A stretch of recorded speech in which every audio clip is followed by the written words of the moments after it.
روز 12 اوگوست وقت فیلیپ منهاوسی 21 ساله با سر و روی افگارش در دادگاه شهر اسلو ظهور نمود، مقامات نروژ تصدیق کردند که سال گذشته درباره این مرد متهم با حمله به مسجد معلومات دسترس کرده بودند.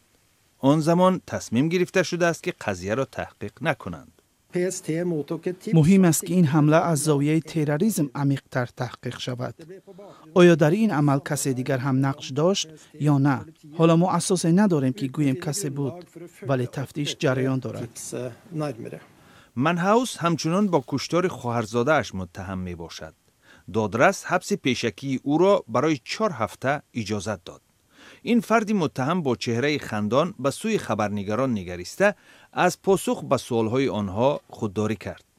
وکیل مدافع منهاوس میگوید که او خود را بیگناه میشمارد. منهاوس به سوالهای مفتشان هم جواب نداده است.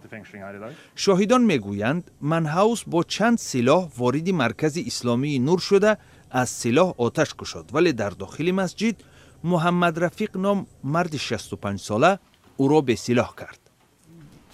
او به طرف 2 مرد نمازخوان آتش گشاد، ولی من او را قپیدم.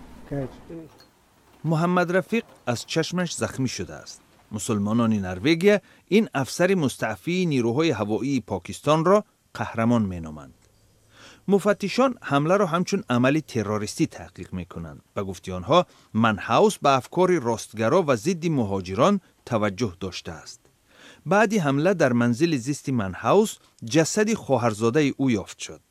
به قول خبرنگاران پیش از حمله کاربر با نام منهاوس در شبکه‌های اجتماعی از حمله به مسجد زلندیای نو که ماه مارس سال روان حیات بیش از 50 مسلمان را از بین برد به وجد آمده بود.